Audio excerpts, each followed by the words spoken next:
Hello everyone, welcome to the selection classes. तो हमारा rapid news analysis का lecture रहेगा जिसमें हम डिस्कस करेंगे हमारे 3 नवंबर के लिए क्या क्या इंपॉर्टेंट न्यूज़ आर्टिकल रहेंगे फॉर योर एग्जाम पर्सपेक्टिव। चलिए स्टार्ट करते हैं। तो आज का हमारा इंडेक्स रहेगा जिसमें अब इंपॉर्टेंट 4 न्यूज़ आज कवर करेंगे। थोड़ा सा आपको ब्रीफ में दे देता हूँ क्या डिस्कस करने वाले हैं। तो फर्स्ट न्यूज़ रहेगी हमारी आपकी बायोडाइवर्सिटी से रिलेटेड इंपॉर्टेंट टॉपिक हो जाता है एनवायरनमेंट का आपके फॉर द जीएस एग्जाम के लिए। तो इसमें हमारा जो आर्टिकल है वो रिगार्डिंग था नॉर्थ अटलांटिक राइट वेल के रिगार्डिंग। तो जो भी आपके ऐसी स्पीशीज़ आती है जो कहीं ना कहीं यूनिक होती है, थोड़ी सी आपके एग्जाम के लिए काफ़ी इंपॉर्टेंट हो जाती है। तो सेकंड आप उसके बारे में हम उसका कंजर्वेशन स्टेटस देखेंगे, क्या अभी फ़िलहाल उसकी सिचुएशन है, क्या उनका नंबर डिक्लाइन हुआ है कि इंक्रीज़ हुआ है, और बेसिकली कहाँ वो हैबिटेट है उनका, वो हम डिस्कस करेंगे। देन हमारा सेकंड आर्टिकल रहेगा लेक एरी से रिलेटेड। क्या है लेक एरी में, तो अभी रिसेंटली देखा गया जो एल्गल बूम वाला आपका जो सिचुएशन होता है जिसमें देखा गया कि वो कहीं ना कहीं बढ़ रहा है।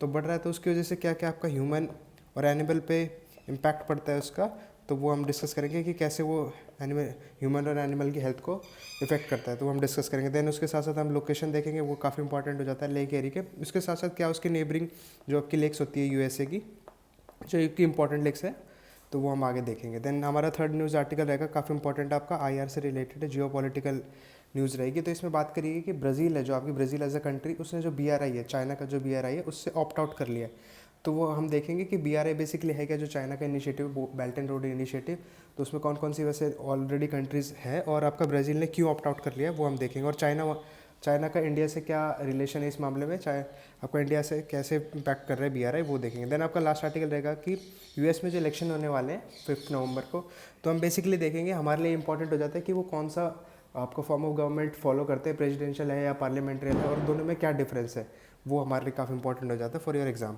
चलिए स्टार्ट करते हैं। तो फर्स्ट आर्टिकल हमारा रहेगा आपका बायोडाइवर्सिटी का बोल सकते हो आप इसको। तो उसमें बात करी गई कि जो नॉर्थ अटलांटिक राइट वेल है, उसके रिगार्डिंग ये आर्टिकल आया था आपका इंडियन एक्सप्रेस में। इसमें हेडलाइन थी आपकी right whale population grows 4% but extinction still remains a threat. तो इसमें बात करी गई जो आपका ये राइट वेल है नॉर्थ अटलांटिक वाली, उसका नंबर आपका 2020 के बाद से तो बढ़ा है, नो डाउट बढ़ा है, क्योंकि कहीं ना कहीं देखा गया था आपका जो 2010 से लेकर 2020 के बीच में इसका नंबर आपका 25% से नीचे गिर गया था। तो वो देखा गया कि 2020 के बाद से इसका नंबर कहीं ना कहीं बढ़ा है, but not too that much. तो कहीं ना कहीं अभी भी वो एक्सटिंक्शन का कॉज आपका हो सकता है, कहीं ना कहीं आगे अगर ध्यान से नहीं दिया जाएगा तो वो आगे कहीं ना कहीं एक्सटिंक्ट भी हो सकती है। तो उस मामले में हम देखते हैं, तो हमारे लिए इंपॉर्टेंट हो जाता है इसके बारे में जानना कि क्या इसके अबाउट द इंफॉर्मेशन, आपका हैबिटेट क्या है, कंजर्वेशन क्या है, कहाँ कहाँ इसका पाया जाता है। तो इसके स्पीशीज़ होती है आपकी लार्ज बेलिन वेल होती है, वो आपकी नॉर्थ अटलांटिक में पाई जाती है, तो इसलिए इसका नाम रख दिया नॉर्थ अटलांटिक आपका राइट वेल। ठीक है। और वेल्स होती है आपकी, वेल्स के बारे में आपको आइडिया होगा ही, आपका वेल्स होती है माइग्रेटरी एनिमल्स होती है, कहीं ना कहीं मैमल होती है आपकी, वो तो पता ही होगा। तो ये कहीं आपका विंटर में तो वार्म एरिया में वार्म वाटर में स्पेंड करती है आपका टाइम, और माइग्रेट कर लेती है to the poles for cooler water in later summers. ठीक है। और आपका हैबिटेट के मामले में बात करें तो ये कौन से हेमिस्फीयर में बेसिकली पाई जाती है, ये आपका नॉर्दर्न हेमिस्फीयर में, जो ये वाली है राइट वेल वाली आपका बेसिकली आपका नॉर्दर्न हेमिस्फीयर में पाई जाती है मच ऑफ देयर टाइम। और आपका ये कहाँ आपका ज़्यादा टाइम स्पेंड करती है, तो ये आपका बे, पेनिनसुला और शैलो रीजन जो होते हैं कि मतलब ज़्यादा गहरे नहीं होते वहाँ पे, और आपका कोस्टल वाटर्स में आपका मोस्टली टाइम स्पेंड करती है, ना कि डीप वाटर में। डिस्ट्रीब्यूशन की बात करें तो आपका ईस्ट कोस्ट पे पाई जाती है यूएसए और कनाडा के, आपको पता होगा इसकी लोकेशन। तो ईस्ट कोस्ट जो आपका यूएसए और कनाडा का लाई करता है, ये पता ही होगा आपको। यहाँ पे आपका ये नॉर्थ अमेरिका है, यहाँ पे आपका जो यूएसए पड़ता है, इसके ऊपर कनाडा पड़ता है। तो ये जो बेसिकली आपका ईस्ट वाला एरिया यहाँ पे मिलती है। ठीक है। कैरेक्टरिस्टिक्स के मामले में बात करें तो इसका जो देखने में क्या फ़र्क होता है, आपका वाइट कैलिसिस इसके हेड पे प्रोवाइड देखे जाते हैं, ये आपका वाइट देख सकते हैं आपका। इसके साथ साथ इसमें डॉर्सल फिन होता है आपका, ब्रॉड बैक होती है, ये आप इन फोटो में देख सकते हो। ये आपके 4 टाइप है, आपका अर्जेंटीना में भी होती है, ऑस्ट्रेलिया में क्या डिफरेंस है, न्यूजीलैंड और नॉर्थ अटलांटिक वाली, जिसको तो हम डिस्कस कर ही रहे हैं। और आपकी जो बेलिन प्लेट्स होती है इसमें उसको हेल्प करती है आपके फूड का फिल्टर करने में एज द स्विम। और आपका कम्युनिकेट कैसे करती है, आपका साउंड प्रोड्यूस करती है ग्रॉन्स एंड पल्सेस के थ्रू अपना कम्युनिकेट करती है। आपका राइट वेल के डिफरेंट पार्ट्स इसके डिस्ट्रीब्यूशन के मामले में देखा जाए तो ये बेसिकली आपका 2 जगह मिलती है, आपका कौन कौन सा, साउदर्न राइट वेल्स होती है और एक आपका नॉर्थ अटलांटिक राइट वेल्स होती है, इनका साइंटिफिक नेम है। इनकी लोकेशन के हिसाब से जो नॉर्थ अटलांटिक वाली है नॉर्थ वाले एरिया में पाई जाती है, और साउथ अटलांटिक वाली आपके साउथ वाले एरिया में, एंड पिग्मी राइट वेल्स होती है थर्ड वाली टाइप होती है। तो there are majorly 3 species of them. ठीक है। इसके साथ साथ इसके इंपॉर्टेंट हो जाता है आपके एग्जाम के लिए इसका कंजर्वेशन स्टेटस जानना। तो कंजर्वेशन स्टेटस की बात करें तो आपका IUCN में आपके क्रिटिकली एंडेंजर्ड वाली लिस्ट में पाई जाती है, और एसिड्स की आपकी अपेंडिक्स 1 वाली लिस्ट में ही देखी जाती है। देन हमारा नेक्स्ट इंपॉर्टेंट आर्टिकल रहेगा लेक एरी से रिलेटेड। इसमें क्या आर्टिकल आया था, इसमें बोला गया कि अभी रिसर्च हुई है बेसिकली आपके लेक एरी है जो, उसमें देखा गया जो आपका एल्गी होता है ना वो कैसे हेल्थ को इम्पैक्ट कर रहा है, कैसे डैमेज कर रहा है टॉक्सिसिटी प्रोड्यूस करके। तो वो हम डिस्कस करेंगे बेसिकली आपका लेक एरी है कहाँ पे और क्या होता है, एल्गल ब्लूम या ब्लू ग्रीन एल्गी क्या होती है वो हम देखेंगे। तो रिसर्च इसमें ये बता रही है आपके जो बैक्टीरिया होता है आपको माइक्रो साइटिन होता है, तो वो कहीं ना कहीं आपके एनिमल्स और ह्यूमन को कैसे इम्पैक्ट कर रहा है, मतलब उनको बीमार कर रहा है अगर कोई पर्सन उसके कांटेक्ट में आ रहा है इन्फेक्टेड वाटर ऑफ लेक एरी। तो उससे रिगार्डिंग आर्टिकल था। तो थोड़ा बेसिकली आपको बता देता हूँ लेक माइक्रोसाइटिन होता क्या है। तो माइक्रोसाइटिन एक तरह से आपका ग्रुप होता है जो रिप्रेजेंट करता है आपका पोटेंट नेचुरल कंटेमिनेंट्स की तरह। तो आप देख सकते हैं फोटो में, दीज आर आपका माइक्रोसाइटिन होता है, इन्हें प्रोड्यूस करता है, ये आपका ब्लू ग्रीन एल्गी बोलते हैं या फिर इनको आप साइनोबैक्टीरिया भी बोला जाता है। तो ये क्यों प्रोड्यूस होता है, जब कहीं ना कहीं न्यूट्रिएंट्स बहुत ज़्यादा होते हैं एक लेक में, तो उसकी वजह से इसका प्रोडक्शन होता है। तो उसकी वजह से आपका पॉइजनिंग होने लग जाती है एनिमल्स और ह्यूमन में अगर कोई इनका वाटर आपका कंज्यूम करता है, तो अगर हाई कंसनट्रेशन में ये होती है तो। सो फार आपका देखा गया कि अगर 60 के जो पैरामीटर है इसका 60 माइक्रोसाइटिन वाला अगर उसमें पैरामीटर अगर है, तो वो कहीं ना कहीं आपका हाइपरटॉक्सिक साइक्लिक पेप्टाइड्स आपका प्रोड्यूस होते हैं, जिसकी वजह से आपका पॉइजनिंग हो जाती है लाइवस्टॉक और ह्यूमन के मामले में अगर वो कंज्यूम करते हैं। तो ये आपका ये तो है ही, ये आपका कार्सिनोजेनिक भी देखा गया कुछ केसेस में। और आपके एक्टिविटीज़ आपको प्रोटीन के मामले में देखा जाए तो इसमें फॉस्फेट 1 और प्रोटीन फॉस्फेट 2 पाए जाते हैं। अब देखना जाए तो लेक एरी की लोकेशन क्या है वो आपके लिए इंपॉर्टेंट हो जाता है। तो लेक एरी आपकी लोकेट कहाँ पे करती है, तो 4th largest of the Great Lakes है ये, जो आपकी ग्रेट लेक्स है ना यूएसए में, आपको पता होगा दीज आर द 4 आपका जो ग्रेट लेक्स है उनमें से ये एक है। देन आपका 4th लार्जेस्ट है ग्रेट लेक्स के मामले में, ठीक है। ग्रेट लेक्स कितने आपकी बेसिकली 5 है, सॉरी 1 2 3 4 5 है, उसमें से ये 1 ऑफ द लार्जेस्ट है। तो ये बाउंड्री देखो आप, ये आपकी लेक एरिया आप देख सकते हो, ये लेक एरिया, तो ये बाउंड्री देती है आपके, ये है लेक एरिया कनाडा और यूएस के बीच में, ठीक है। एज अ बाउंड्री क्रिएशन का भी काम करती है आपका यूएस में तो ये मिशिगन, ओहायो और पेंसिल्वेनिया न्यूयॉर्क वाले एरिया में, कनाडा में आपका ओंटारियो से पास पड़ता है। की ट्रिब्यूटरीज की बात करें तो आपके कौन कौन सी नदियाँ इसमें वाटर अपना डिस्चार्ज करती है, तो वो हो जाती है आपकी डिट्रॉइट, हुरोन, रेजिन रिवर्स। तो ये आप देख सकते हो यहाँ पे डिट्रॉइट दे रखी है, ये इंपॉर्टेंट हो जाता है, ये आपको बताया बाकी और इसमें दिखा नहीं रखी। देन आपका क्लियर रिवर हो जाती है, ठीक है। देन आपका येरी डिट्रॉइट। और इसके मामले में बात करें जाए तो ये कहीं ना कहीं आपका शैलोएस्ट ग्रेटेस्ट लेक है, विदर इसकी डेप्थ बता रखी है 62 फीट इसकी डेप्थ, और मैक्सिमम आपकी 2210 फीट इसकी डेप्थ देखी गई है। वाटर रिटेंशन इसमें 2.6 ईयर्स के लिए रहता है। आउटफ्लो की बात करें तो आपका ड्रेन कर देता है water why the Niagara fall. Niagara fall आपको पता होगा, नायग्रा फॉल आपका वर्ल्ड्स लार्जेस्ट आपका फॉल होता है, ठीक है। आपको पता है ना कि वर्ल्ड्स लॉन्गेस्ट कौन सा है, कमेंट में इसका आंसर बताइएगा, ठीक है। वर्ल्ड्स लॉन्गेस्ट आपको बताया ना। देन इसके साथ साथ आपका ये यहाँ पे पेली आइलैंड भी फॉर्म करता है, ये आपका बफेलो वाला एरिया, और आपका कैनाल के मामले में आपका वेललैंड कैनाल यहाँ पे नियरेस्ट पड़ता है। नेविगेशन की बात करें तो आपका एसेंशियल पार्ट है आपका किसका, सेंट लॉरेंस सीवे का। तो ये आपका ये वाला बफेलो वाला रीजन है, यहाँ पे आपका एसेंशियल पार्ट है, ये देख सकते हैं आप ये वाला रीजन। देन इसके साथ साथ अदर लेक जो आपका है ग्रेट लेक्स की पार्ट कौन कौन सी, आपका lake superior, lake Michigan, lake Huron और लेक इरी और ओंटारियो। ये आपको मैंने बता दिया था, 1 2 है आपकी, लेक हुरॉन है, इरी और आपका ओंटारियो है। तो आपकी 4 ऑफ द ग्रेटेस्ट लेक्स में ये है जो कि बाउंड्री प्रोवाइड करता है कनाडा और यूएस के बीच में। आपका लेक मिशिगन एक ऐसी लेक है, यहाँ से क्वेश्चन आ सकता है कि कौन सी लेक आपकी जो कम्प्लीटली इनसाइड है यूएस के, तो दैट इज़ आपका लेक मिशिगन, ये आपकी पूरी यूएस के बीच में। बाकी जो चारों हैं वो आपके कहीं ना कहीं बीच में बाउंड्री क्रिएशन का काम करती है। देन हमारा नेक्स्ट आर्टिकल था, इसमें बात करी गई थी जो BRI है ना, चाइना का बेल्ट एंड रोड इनिशिएटिव, उसमें से ब्राज़ील ने आपका ऑप्ट आउट कर लिया है। तो हम वो डिस्कस करेंगे कि क्या रीज़न रहे हैं, क्या है BRI, वो हम देखते हैं। तो ये आपकी द हिंदू की आपका एडिटोरियल था, इसमें बात करी गई कि आर्टिकल रहा है why is Brazil weighing option on China Belt and Road Initiative. तो वो ये जो इनके प्रेसिडेंट है आपका लीलू, चीफ एडवाइज़र है, उन्होंने इसके बारे में बताया था। तो ये आप देख सकते हैं, ये हेडिंग रही है कि ये बेल्ट एंड रोड इनिशिएटिव से आपका ऑप्ट आउट कर लिया आफ्टर इंडिया।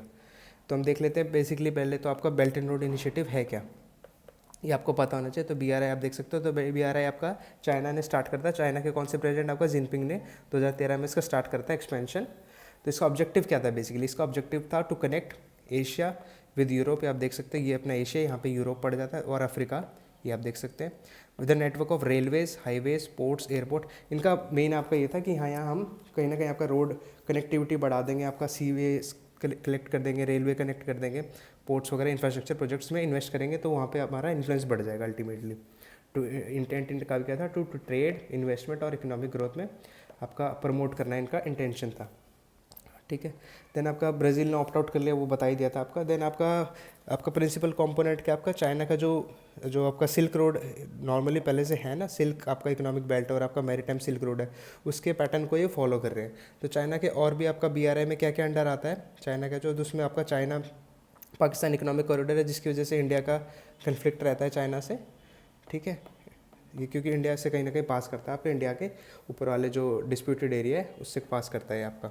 देन आपका सेकंड हो जाता है new Eurasian large bridge economic corridor है। देन आपका चाइना का Indo China peninsula economic corridor है। देन आपका चाइना का ये वाला मंगोलिया रशिया वाला है। देन आपका वेस्ट एशिया और सेंट्रल एशिया से जो कनेक्शन बना रहा है, और आपका ये पता होगा नियरेस्ट आपका चाइना म्यांमार वाला इकोनॉमिक कॉरिडोर है, जो इन्होंने ऑलरेडी डेवलप कर ही दिया है। और यहाँ पे रीज़न क्या है, तो चाइना ने रिफ्यूज़ कर दिया BRI से, क्योंकि वो चाइना म्यांमार वाले इकोनॉमिक कॉरिडोर से रिप्लेस करने की कोशिश कर रहे थे थ्रू द क्रिएशन ऑफ, ये आपको दिखाता हूँ मैं। तो ये आपका इंडिया ने यहाँ पे कोशिश कर रहे हैं कि पाकिस्तान से कनेक्शन बढ़ाएंगे हम थ्रू द जो आपका डिस्प्यूटेड एरिया है ना चाइना आपका इंडिया और पाकिस्तान का, तो वहाँ से बात कर रहे थे बनाने की, तो हमने मना कर दिया, जिसकी वजह से हमने ऑप्ट आउट भी कर लिया BRI ने। तो सेकंड आपकी ब्राज़ील है जिन्होंने ऑप्ट आउट कर लिया है। और आपके BRI के मामले में आपको world belt and one road initiative है ही आपका, जो कहीं ना कहीं इसका आपका आपका इसके पीछे इंटेंशन क्या है, to numerous mission interpretation partners create करना विद द वन वर्ड, ठीक है। मैरीटाइम रूट बनाना, सिल्क रोड आपका जो single land road belt create करना, उसके साथ साथ आपका कनेक्शन वही है एशिया यूरोप और अफ्रीका और आपका रूट्स को कनेक्ट करना। इसका अब तक ये है कि 150 कंट्रीज ने इस डॉक्यूमेंट को साइन कर दिया है BRI में कनेक्शन बनाने के लिए, ठीक है। ये आप देख सकते हैं, ये रूट रहेगा आपका, जो आपका सिल्क रूट है, ये तो सिल्क वाला रूट है, ये तो आपको पता होगा। ये आपका ओल्डेस्ट सिल्क रूट है, आपका मैरीटाइम सिल्क रूट आपका ये पड़ता है। तो ये कहीं ना कहीं इसके थ्रू आपका कनेक्शन बना रहे हैं, तो यहाँ ये इन्वेस्टमेंट कर रहे हैं, डेवलपमेंट कर रहे हैं, ताकि अपना इन्फ्लुएंस बना सके वो, ठीक है। तो ये बात होगी। तो चाइना ने अब तक क्या क्या आपका इंक्लूडिंग चाइना, तो यहाँ पे अफ्रीका की लगभग 44 कंट्रीज़ में इन्वेस्टमेंट कर दिया है। यूरोप और सेंट्रल एशिया में आपके 34 कंट्रीज़ है। एशिया और पैसिफिक में आपके 25 कंट्रीज़ है। लैटिन अमेरिका और कैरेबियन वाली जो नॉर्थ अमेरिका और साउथ अमेरिका के बीच में पड़ती है ना, वहाँ पे उनको बोला जाता है कैरेबियन और लैटिन अमेरिका। तो वहाँ पे 22 कंट्री में अब तक कर चुका है कनेक्शन, आपका इनबिल्ड कर लिया वहाँ पे। देन आपका मिडल ईस्ट और नॉर्थ अफ्रीका में 19 कंट्रीज़ है। देन ये हमारे नियरेस्ट है जो है साउथ एशिया, तो इसमें अब तक लगभग 6 कंट्रीज़ है इन्वेस्टमेंट कर चुका है। तो आप देख सकते हैं ये है यहाँ पे सेंट्रल एशिया, ये यूरोप है। देन आपका मेडिटेरियन सी आपके पर्शियन गल्फ वाला रीजन है, और आपका इंडियन ओशन में है। पाकिस्तान में काफ़ी कर दिया इन्होंने, अफ्रीका में काफ़ी कंट्रीज़ में कर ही दिया है। तो हम देखते हैं आगे क्या रहता है। एंड बात हो जाती है कि इंडिया ने क्या स्टैंड लिया हुआ है चाइना के बेल्ट एंड रोड इनिशिएटिव। तो कहीं ना कहीं इंडिया बिल्कुल स्ट्रांगली अपोज करता है आपके चाइना के बेल्ट एंड रोड इनिशिएटिव को, because of the China Pakistan economic corridor. ये आपने सुना ही होगा, न्यूज़ में बना ही रहता है। तो बिकॉज ऑफ दिस, क्योंकि जो इनका जो वाला रोड है ना, वो पाकिस्तान ऑक्यूपाइड कश्मीर जो कि इंडिया का पार्ट है वहाँ से पास होता है। तो वो हम चाहते नहीं, अगर वो अल्टीमेटली वहाँ से पास हो गया तो उनका इन्फ्लुएंस ज़्यादा हो जाएगा, तो वो कब्जा कर लेंगे इस पर। तो जिसको बोला जाता है CPEC वाला। तो ये आपके ग्वादर पोर्ट के पाकिस्तान के बलूचिस्तान के चाइना के जिंजियांग रीजन से कनेक्शन बनाने की कोशिश है through the CPEC corridor. India का मेन कंसर्न क्या है, तो ये कहीं ना कहीं हमारी इंडिया की सोवरेनिटी और टेरिटोरियल इंटीग्रिटी को खलन पहुँचाने की कोशिश कर रहा है। That's very not a good thing. Then हमारा आज का लास्ट आर्टिकल है, इसमें बात करी गई है कि अभी US के इलेक्शन शेड्यूल है कब, आपके 5 नवंबर के लिए उसका इलेक्शन है। तो हमारे लिए क्या इंपॉर्टेंट है वो हम डिस्कस करेंगे। हमारे लिए इंपॉर्टेंट ये नहीं है कौन जीत रहा है कौन हार रहा है, हमारे लिए इंपॉर्टेंट है कि कौन सा फॉर्म ऑफ गवर्नमेंट वो यूज़ करते हैं, तो वो हमारे लिए इंपॉर्टेंट हो जाता है। और कहाँ वो इंडिया से डिफरेंस क्रिएट कर रहा है, that is very important for the news, ठीक है। तो ये आप देख सकते हैं कमला हैरिस और बेसिकली आपकी लड़ाई किन दो के बीच में, कमला हैरिस और आपके डोनाल्ड ट्रंप के बीच में। देन इसके बारे में थोड़ा सा देख लेते, तो इसका जो इलेक्टोरल कॉलेज है, it's the body for responsible for election. जो आपके कैंडिडेट है वो आपका इलेक्टोरल कॉलेज है, वो एक तरह से बॉडी का काम क्रिएट करे। आपका पॉलिटिकल कॉन्टेक्स्ट के मामले में देखा जाए तो कॉन्स्टिट्यूशन बॉडी है दैट अपॉइंट्स की पोजीशन, जो इनके पॉलिटिकल कॉन्सेप्ट है। यूजेज के मामले में देखा जाए तो आपके मेंबर अपॉइंट करता है for the upper parliamentary chamber. Electoral college की बात देखा जाए तो आपके मेंबर होते हैं, इसमें मेंबर आपके कौन होते हैं, जो मेंबर्स होने उनको इलेक्टोरल्स बोला जाता है। उसके साथ साथ आपके कहाँ से आपके इनको इलेक्ट करते हैं for the direct from the direct popular vote, जिसमें डायरेक्ट इलेक्शन का यूज़ होता है। जैसे पर्सन है जो आपके जो हम एज अ पॉपुलेशन है उनकी, वो आपके डायरेक्ट इलेक्ट नहीं करेगी प्रेसिडेंट को, वो किसी आपके जो डायरेक्ट वोट देगी किसी जो नंबर ऑफ पर्सन है, वो देन आपके जाके प्रेसिडेंट को इलेक्ट करते हैं। हिस्टोरिकल डिबेट यही है कि कहीं ना कहीं आपका कांग्रेसियल और पॉपुलर इलेक्शन मॉडल्स को ये छेड़छाड़ करने की कोशिश करी, तो वो हिस्टोरिकल मॉडल है इसका। और इसके मामले में देखा जाए तो आपका emerge as a compromise to balance between the state representation and prevent large state from dominating the outcome है, तो वो है। फेडरल जस्टिफिकेशन के मामले में देखा जाए तो ये सब इसके पहले की हिस्ट्री बताई गई है, जो अलेक्जेंडर हैमिल्टन थे और अदर है, वो आर्ग्यू करते हैं इस मामले में कि इलेक्टोरल कॉलेज कौन है, वो कहीं ना कहीं आपके अनसुटेबल कैंडिडेट्स को भी कभी कभी जिता देते, तो वो प्रॉब्लम है। हमारे लिए इंपॉर्टेंट क्या है, हमारे लिए इंपॉर्टेंट है parliamentary versus presidential form of government, difference क्या होता है जो यूएसए और इंडिया में फॉलो होती है। तो आपके इंडिया में कौन सी फॉलो होती है आपको पता ही होगा, आपके वनडे एग्जाम में भी पूछ लिया जाता है। तो आपके इंडिया में फॉलो होती है आपकी पार्लियामेंट्री डेमोक्रेसी। आपके यूएस में कौन सी आपकी प्रेसिडेंशियल डेमोक्रेसी है फॉर्म है। यहाँ पे हेड कौन इलेक्ट होता है, आपका प्राइम मिनिस्टर हेड होता है, यहाँ पे आपका प्रेसिडेंट हेड होता है आपका यूएस के मामले में।